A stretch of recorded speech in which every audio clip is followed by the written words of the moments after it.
An ayah that we all are familiar with, لا إكراه في الدين.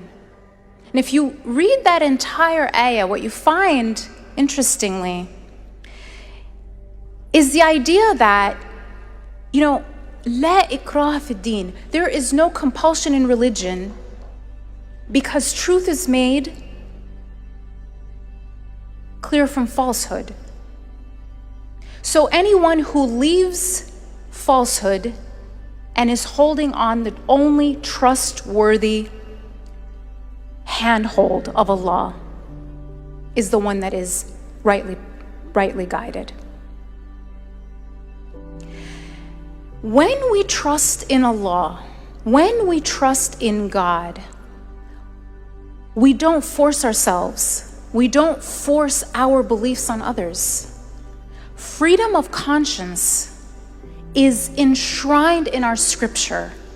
And a part of that, a foundation of this principle, is the trust in Allah. If we truly trusted in Allah, and if we truly trusted in His self-evident truth, we would have no reason to force it. It is too precious to be forced. It is too perfect to need our feeble, fallible human intervention. It can stand on its own. It does not need us. We need it.